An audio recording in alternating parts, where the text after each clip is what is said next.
यो यतिखेर म यो अन्नपूर्ण बेस क्याम्पको हेलिप्याडमा छु। पछाडिपट्टि हिमाल देख्नु भएको छ अनि यो सिमरिक एयर पछाडिपट्टि देखिरहनु भएको छ।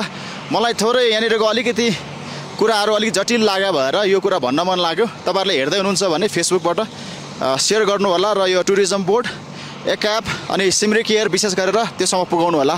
खास कुरो के हो भन्दाखेरि अब धेरैजना डोमेस्टिक तथा इन्टरनेसनल हैन अन्तर्राष्ट्रिय पर्यटकहरू धेरै जसो आउनुहुन्छ अनि यहाँ मैले बिहानैदेखि हेरिरहेको छु सिमरिक एयर अथवा कुनै पनि एयर हेलिकप्टरहरूले चाहिँ विशेष गरेर टुरिस्टिक एरियामा चाहिँ कसैलाई गाह्रो पर्यो भने सबैभन्दा पहिला रेस्क्यु गर्नुपर्ने हुन्थ्यो, रेस्क्यु गर्नुपर्ने हुन्छ। अघिदेखि एकजना मलेसियाबाट आउनु भएको मान्छे, एउटा फिमेल मान्छे चाहिँ एकदम लडिरहेको छ, एकदम सिकिस्तै छ हैन। तर पनि बिहानैदेखि यो सिमरिक एयर अहिलेसम्म यो 6 चोटि हो इमर्जेन्सी केसलाई रेस्क्यु चाहिँ गर्न सकिरहेको छैन। उहाँको आफ्नो क्लाइन्ट बिजनेस ओरिएन्टेड मात्रै भइरहेको छ। पोखराबाट उताबाट क्लाइन्ट ल्याउने, यताबाट ड्रप गरेको क्लाइन्ट लाने।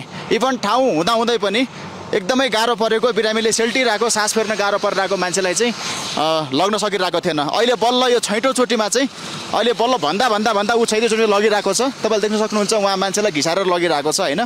सो यस्तै खालको पर्यटन हुने हो भने हाम्रो देशमा अब बल्ल कोरोना पछि बुम भइरहेको यो टुरिज्म सेक्टर कहिलेसम्म चाहिँ रहला तपाईहरुले विचार गर्नुस् हैन। अनि विशेष गरेर यो हेलिकप्टर एजेन्सीहरू यो सिमरिक एयरले विशेष गरेर गर्छ, अर्को डाइनेस्टीले गर्छ, जो कोही होस् जसले पनि यो हेलिकप्टर उडानहरू गर्छ, यसले चाहिँ विशेष गरेर टुरिज्म सेक्टरमा चाहिँ पहिलो प्राथमिकता चाहिँ रेस्क्यु गर्न दिनुपर्ने हो। तर पनि नगरिकन मान्छेलाई मर्न छोडेर हैन त्यतिकै छोडेर यतिकै आफ्नो बिजनेसको लागि मात्र गरिरहेको छ। So please kindly cooperate with the tourist हैन, जो चाहिँ अलिकति गाह्रो भइरहेको छ जसलाई चाहिँ त्यसलाई चाहिँ प्रायोरिटी दिनुस्। म व्यक्तिगत भन्न चाहन्छु यो ठाउँमा बल्ल मान्छेहरू अन्तर्राष्ट्रिय स्तरबाट आइरहनु भएको छ, उहाँहरूले चाहिँ सेफ फिल महसुस गरोस् अघिदेखि।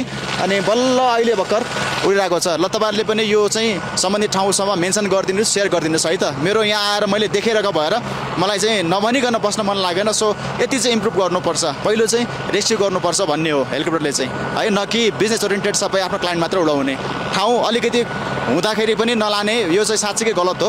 यो पाइलटले चाहिँ मानेको थिएन। अब चाहिँ ठाउँ छ भने अथवा पहिलो प्राथमिकता चाहिँ रेस्क्यु गर्नलाई दिएर ठाउँ छ भने सकेसम्म चाहिँ सँगैसँगै लगिदिए हुन्थ्यो भन्ने चाहिँ एकदम रिक्वेस्ट हो। तपाईहरुले पनि यो सेयर गर्नुस्, रिक्वेस्ट गर्नुस् है त। हस्, धन्यवाद।